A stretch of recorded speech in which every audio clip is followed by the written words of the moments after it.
Në këtë edicion do të ndiqni. Gjendja e rrugës Buja Roka pas vërshimeve.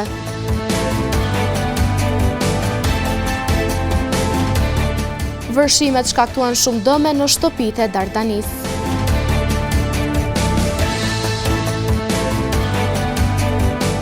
Solidariteti komunitar fort për të përballuar sfidat e përmbytjeve. Përshëndetje, po fillojmë edicionin qendror të lajmeve këtu në televizionin Syri. Pas rreshjeve të dendura të shiut dhe vërshimeve të djeshme, në shumë segmente rrugore shihet një infrastrukturë dëmtuar dukshëm. Në rrugën Buja Roka, sot gjendja ishte më e qetë, por në sipërfaqe duken të gjitha dëmet e shkaktuara.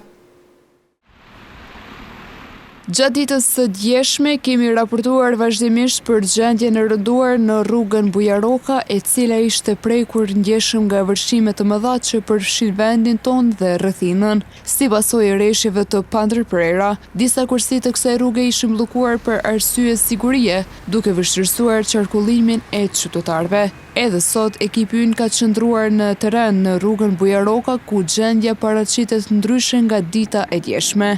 Lumi tashmë shihet më i qetësuar, ndërsa niveli i ujit ka rëndukshëm. Megjithatë, pas vërshimeve kanë mbetur sasi të mëdha mbeturinash, që tashmë kanë dalë edhe mbi sipërfaqe. Gjithashtu, anësorët mbrojtëse të urës janë dëmtuar në tërësi.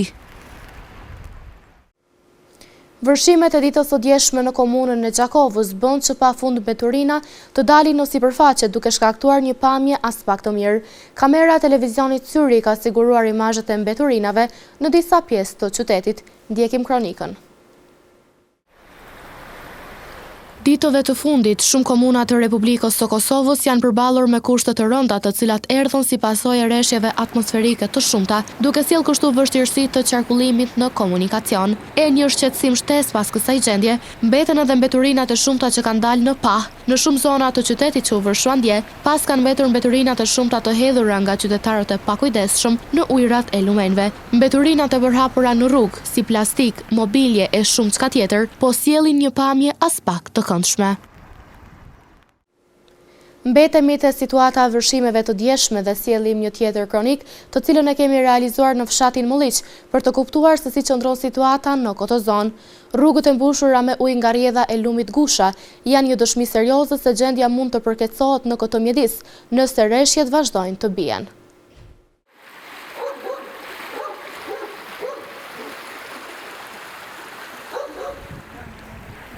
Edhe në fshatin Molliq, situata gjatë ditëve të fundit ka qenë e vështirë për disa familje. Si pasojë e rreshjeve të shumta të shiut, uji ka depërtuar në oborret dhe bodrumet e disa shtëpive, duke shkaktuar dëme materiale dhe shqetësim të madh të banorëve të këtij fshati.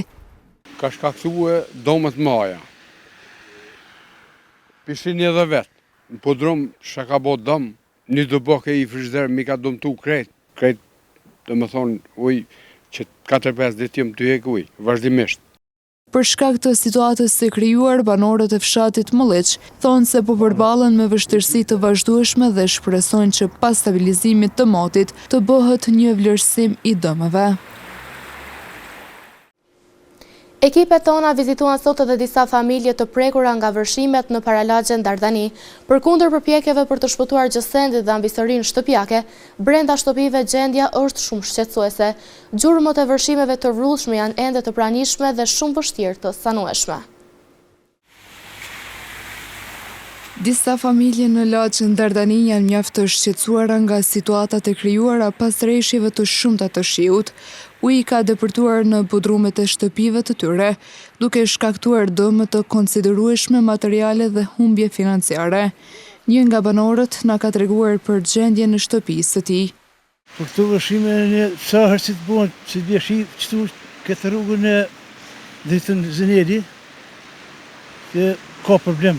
Se rrugë kryesore është kjo, nuk ka kanalizim, as nuk ka ujë atmosferik. Për shembull, edhe për na vinë ujë për snelti, po me pas drenash, me pas ujë atmosferik, me pas kanalizim, nuk bëhet ky problem. Sa se të bjesh ujë për në përprodhuma, përshin edhe vetë që do të me hek për shakau. Nuk komuna nuk është interesuar fort. të njëjtin problem me vërshimet e shiut në Bodrum e ka pasur edhe një mërgjimtar, i cili thot se shtëpia e tij është dëmtuar. Me ujë problem shumë, kanalizimin nuk funksionojnë, uji atmosferik nuk funksionon, kanalizimin e kom qelë masa nëjnën, e kanë blokue, kush e ka blokue nuk e di jone, është qeshtje komunës, është qeshtje dikujt tjetër, për zotën jë mlodh me dome, për gjithë vjetë sarët vi dome, kur gjë më kushtu që sa kapet nuk ka kushtu 1.000, se këta njerës se vinë e kinojt tu e i dërpuar si du të me i bleje, so kretë për kushtojnë pare, nuk e kom problemin të pare, po kom problemin të sinceriteti i këtij vendi. E këtu sinceritet nuk po shoh. Po më dham zemra kur po vi këtu e bigjoj për gjithherë bigjoj zi dhe mazi. Ju kisha lut komunës, ju kisha lut shtetit, ju kisha lut kompetencë kur për këtë punë, me bëj zgjedhje kon shumë e mirë. Çfarë ka shkaktuar dëmën në Bodrumin e Gjithçka dëm ka shkaktuar. Ka shkaktuar dëmën me tavolina, ka shkaktuar dëmën me mobilje, me tepiha. Shka ka gjetë me makinat të si lanë teshat, ka shkaktuar gjithçka ka shkaktuar probleme. Ka shkaktuar probleme këtu mbrëm, që janë konë shumë sende të vlefshme. Banorët e lagjës Dardani kërkojnë nga institucionet komunale që të ndërmarrin masë urgjente për rregullimin e kanalizimeve dhe parandalimin e përmbytjeve në të ardhmen, në mënyrë që situata të mos përsëritet sa herë që ka rreshje të dendura shiu. Një tjetër shtëpi është përmbytur dje në rrugën Bekim Fehmiu në Gjakov. Ekipi ynë e ka vizituar sërish sot për të kuptuar se si qëndron situata në atë zonë, por edhe me shtëpinë që dje ju kishte përmbytur podrumi dhe shumë makina. Në rrugën Bekim Fehmiu, situata sot paraqitet më qetësuar pas vërshimeve të djeshme që shkaktoi lumi Lukac. Dje kjo zonë ishte bllokuar përkohësisht, megjithatë mbi këtë urë gjatë kohës sa ishim në terren, ende ishin disa kablo elektrike të tensionit të lartë, të cilat paraqesin rrezik serioz për qytetarët, veçanërisht për këmbësorët dhe banorët e zonës. Ndërkohë nga ekipet relevante të njëjtat u larguan. Ndërkohë shtëpia ku jeton një familje për të cilën u raportua edhe dje, ka pësuar dëme të konsiderueshme. 6 vetura dhe pajisje të ndryshme shtëpiake janë dëmtuar nga uji, ndërsa familjarët gjatë kohës kanë bërë përpjekje të vazhdueshme për të larguar ujin nga bodrumi i përmbytur. Ndërkohë, pak më larg ndodhet edhe rruga Hysen Mehmeti, ku ura gjendur në këtë rrugë dje ishte në rrezik, por situata është dukshme më e qetë përderisa nga uji i rrëmbyeshëm kanë mbetur sasi të mëdha mbeturinash përgjatë gjithë shtratit të lumit të Lukac. Një rrugë në fshatin Ramoc nuk ka shumë kohë që është ndërtuar dhe njëjta kishte filluar të prishej ditëve të fundit, por rreshtet e shillt ndikuan që ajo të dëmtohej edhe më shumë, madje një pjesë e saj edhe të bëhet vështirë e kalueshme. Pas raportimeve të djeshme për gjendjen e rënduar të rrugës në fshatin Ramoc, konkretisht në rrugën Mark Avdyli, sot situata është përkeqësuar edhe më tej. Në pamjet që kanë dërguar banorët e fshatit, shihet se një pjesë e konsiderueshme e rrugës është shembur dhe është ndarë në mes, duke e bërë të pamundur qarkullimin. Banorët i kanë thënë syrit se aktualisht nuk mund të kalojnë fare në këtë rrugë dhe ekziston rreziku që shembja të zgjerohet edhe më shumë. Ata kanë njoftuar policinë e Kosovës, e cila ka dalë në vendin e ngjarjes dhe ka vendosur shirita sigurie për paralajmërimin e qytetarëve. Banorët gjithashtu kërkojnë reagim urgjent nga institucionet përgjegjëse për sanimin dhe rregullimin e rrugës, pasi u është pamundësuar lëvizja normale. Sipas tyre, ata kanë paraqitur kërkesa tash e 3 muaj, por deri më tani nuk është ndërmarrë asnjë veprim konkret. Për të përballuar më lehtë situatën e vërshimeve në komunën e Gjakovës, shumë qytetarë menjëherë janë aktivizuar për të ndihmuar familjet në nevojë në veshmbathje, transport, ushqime dhe strehim. Përmes rrjeteve sociale, ata kanë publikuar bashkëpunimin, duke bërë më të lehtë përballimin e kësaj situate për të gjithë të prekurit. Përballë situatës së vështirë të shkaktuar nga vërshimet të ndodhura dje në Gjakov, ajo që po bie më shumë në sy është edhe reagimi menjëhershëm i qytetarëve. Shumë prej tyre janë paraqitur në rrjetet sociale për të ofruar ndihmë, transport, veshmbathje, ushqim dhe strehim për familjet e prekura. Edhe pse sfidat mbeten, kjo frym solidariteti për qytetarët e komunës son tregon se së bashku mund t'i përballojmë më lehtë vështirësitë. Megjithatë, nevojat janë ende të mëdha. Familjet e prekura nga përmbytjet e djeshme ka nevojë urgjente për strehim të përkohshëm, ushqim, mjete higjienike, por edhe veshëmbathje, pasi në kodimri kërkesat janë edhe më të mëdha. Vetëm nëse bën një gjurmim në rrjetet sociale të ndryshme të krijohet përshtypja një ndjenje të mirë dhe shpresdhënëse që po ndodh në mesin e qytetarëve të Gjakovës, si një dëshmi se humanizmi, njerëzorja dhe kujdesi për njëri tjetrin janë ende vlera të forta brenda komunitetit ton. Gjithashtu, 2 qytetar nga Mërgata në bashkëpunim me koordinatorin e shoqatës Bereqeti, Abdurrahman Bejtullahu, kanë hapur një llogari GoFundMe për të ndihmuar familjet e prekura nga përmbytjet. Prandaj, këta të fundit kanë ftuar edhe qytetarët që sipas mundësive të tyre të kontribojnë së bashku në këtë nismë qytetare dhe ta shpërndajnë thirrjen për ndihmë që të arrijë sa më shumë njerëz.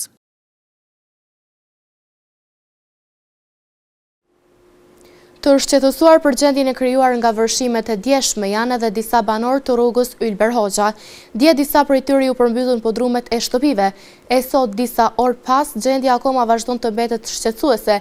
Madje ata pohojnë se përkundër thirrjeve të vazhdueshme nuk morën asnjë ndihmë nga institucionet.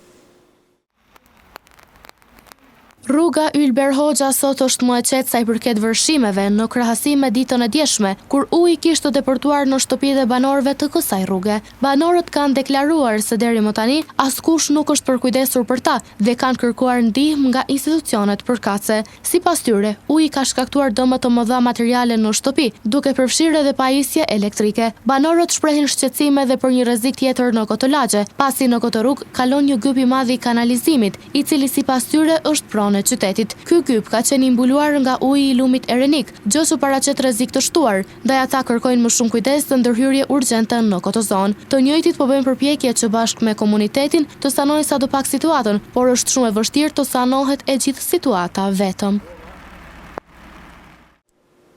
Në gjendje as pak të mirë nuk është as rruga Selim Morina, ndonse duket e qetësuar paksa nga përmbytjet e djeshme, situata vazhdon të jetë e rëndë nga dëmet e shkaktuara.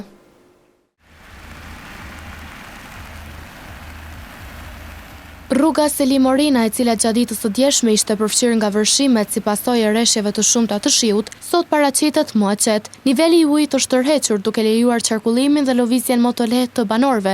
Megjithatë, gjurmët e përmbytjeve dhe dëmet materiale të shkaktuara mbeten ende të dukshme në disa pjesë të kësaj rruge. Sipas banorëve, në disa shtëpi uji ka depërtuar në oborre dhe hapësira të brendshme, duke shkaktuar dëme materiale, veçanërisht në bodrume, mobilje dhe pajisje shtëpiake. Ata theksojnë se përkundër situatës së vështirë, pastrimi i shtëpive dhe rikthimi gradual në normalitet po bëhet kryesisht me forcat e tyre, ndërsa ndihma institucionale sipas tyre ka qenë e kufizuar. Lumi Lukaci, i cili kalon në afërsi të shtëpive të kësaj zone, sot kishte intensitet dukshëm më të vogël krahasuar me ditën e djeshme dhe nuk kishte depërtuar në oborret e banorëve.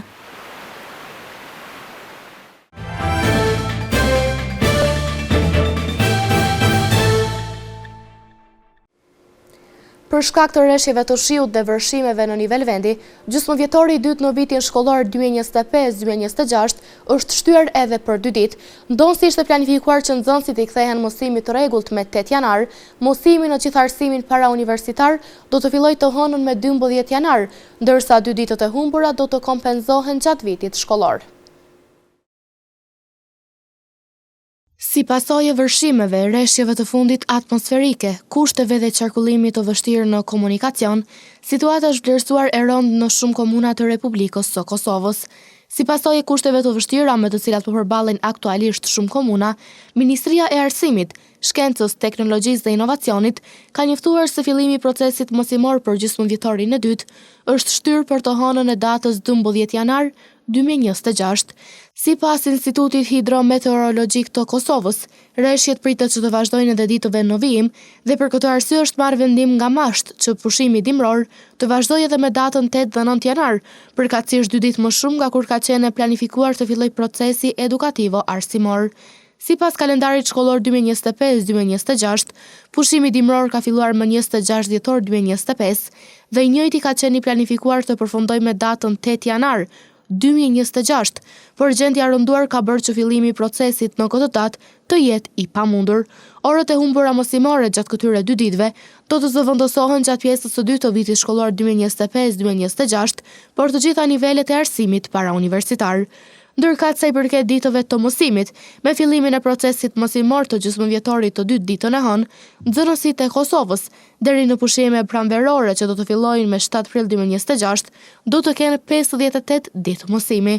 Pushimi pranveror sipas kalendarit shkollor është planifikuar të përfundojë me 10 prill 2026.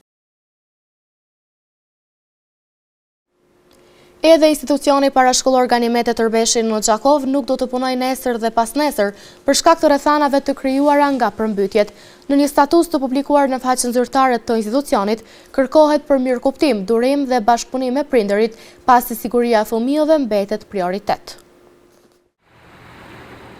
Për shkak të rrethanave të krijuara nga përmbytjet e djeshme, Ministria e Arsimit ka shtyrë rifillimin e procesit mësimor deri më 12 janar 2026. Hana Efendia, ushtruese e detyrës së drejtoreshës në institucionin parashkollor Ganimet e Tërbeshi, përmes telefonit i ka mohuar mediumit tonë se ky vendim vlen edhe për të gjitha objektet e institucionit që ajo përfaqëson. Efendia gjithashtu tha se për shkak të rrethanave të krijuara nga përmbytjet e djeshme, nuk do të punojmë nesër dhe pasnesër, saktësisht në data 8 dhe 9 janar. Ndërkaq mësimi të rregullt të gjitha objektet e IP Ganimet e Tërbeshi do t'i kthehen të hënën e 12 janarit. Ndërkohë në faqen e tyre zyrtare, ky institucion përmes një statusi të publikuar ka kërkuar mirëkuptimin, durimin dhe bashkëpunimin e prindërve, pasi siguria e fëmijëve është prioritet i gjithë secilit. 2 vullnet mirë nga shoqata Bereqeti kanë shprehur gatishmërinë e tyre për të ndihmuar familjen Morina në sanimin e dëmeve që u shkaktuan nga zjarri i ndodhur disa ditë më parë. Mirë po për rregullimin e plotë të dëmeve, nevojiten edhe mjete të tjera financiare, të cilat po kërkohen nga kryetari i shoqatës Abdurrahman Bejtullahu. Pas raportimeve të televizionit Syri për djegjen e një kati të shtëpisë së familjes Morina në rrugën Qazim Leshi në Gjakov, kësaj familjeje tashmë është ofruar ndihmë për ndërtimin e shtëpisë. Sipas Abdurrahman Bejtullahut, nga shoqata humanitare Bereqeti, për ndërtimin e kulmit dhe një pjesë të shtëpisë, janë paraqitur 2 persona vullnet mirë. Po e kemi parë përmes të syrit si lajm për fatkeqësi ndodhja që ndodhi, po ka dorë Zoti fatmirësisht nuk ka marrë njerëz, është vetëm ndonjë materiale që shpejt bëhen. Pastaj kemi marrë te familja Morina që na ka thirrë vllai i kësaj familje për parimin, me kërkuar ndihmë nga shoqata Bereqeti. Kemi marrë telefonata shumë nga bamirësat nga diaspora dhe vendi, jo për këtë as por shumë ose që në komunën tonë të ndihmohen sa kena mundësi. Familja Gola, jam të pasësdash, Faiki ka dhënë shumë për 5 mirë si start, kurse Valen Duraj ka marrë për kulmin si fillim. Bejtullahu ka bërë apel që ndihma për këtë familje të vazhdojë në mënyrë që shtëpia e tyre të përfundojë dhe të jetë e banueshme deri në pranverë. Besojmë që bojnë shtëpi më të mirë se ka qenë me emrin Zotit deri shpejt dhe pranvera ka më të qenë më mirë. Kulmi sikur me kap shumë 20 mijë. Valoni ka marrë për komplet, po duhet të vazhdojnë dhomat të rregullojnë, të njëjtën kohë me mujtin bollë më pasojë, me rregullimin me bollë më bukur që ka qenë pse jo. Besoj që bamirësat materiale ndihmojnë çdo pak ta përfundojnë që shikohije. Shtëpia e familjes Morina ishte përfshirë nga flakët disa ditë më parë, duke shkaktuar dëme të mëdha materiale. Familjarët kanë kërkuar ndihmë nga qytetarët vullnetmirë, pasi nuk kanë mundësi financiare që ta rindërtojnë vetë shtëpinë. Mure të dëmtuara e mbetje ndërtimi shihen në shumë pjesë të qytetit, ku ka objekte të vjetra në disa zona. Shumë mure të vjetra janë dëmtuar edhe më shumë pas vërshimeve të fundit. Muret e qara, qatit të rënuara dhe strukturat e dobësuara paraqesin rrezik serioz jo vetëm për pronat përreth, por edhe për kalimtarët që lëvizin çdo ditë pranë tyre. Në disa zona të qytetit të Gjakovës, të cilat janë dukshëm të frekuentuara, shumë mure të vjetra janë shumë të dëmtuara. Muret e qara, qatit të rënuara dhe strukturat e dobësuara paraqesin rrezik serioz jo vetëm për pronat përreth, por edhe për kalimtarët që lëvizin çdo ditë pranë tyre. Në disa raste, copa tullash dhe mbetje ndërtimi kanë rënë në trotuare, duke rrezikuar veçanërisht fëmijët, të moshuarit dhe kombësorët. Ndërkohë qytetarët prapa kameros po shprehin shqetësim të madh dhe kërkojnë ndërhyrje nga institucionet përkatëse për inspektim, rrethim të zonave të rrezikshme dhe largim ose renovim të pjesëshëm të mureve dhe objekteve që paraqesin kërcënim për sigurinë publike. Pa masa konkrete, rreziku mbetet i lartë, sidomos nëse vazhdojnë rreshjet dhe kushtet e pafavorshme atmosferike. Në vazhdim të ndjekim parashikimin e motit për vitet në vijim.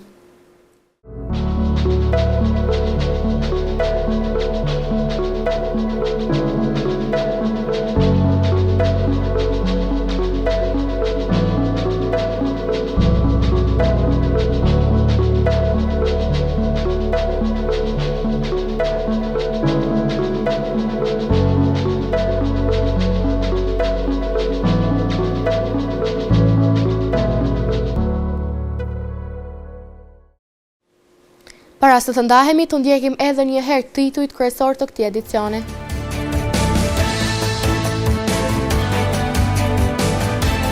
Gjendja e rrugës Buja Roka pas vërshimeve.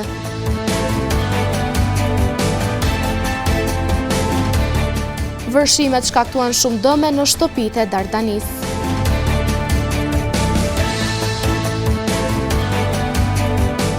Solidariteti komunitar fort për të përballuar sfidat e përmbytjeve.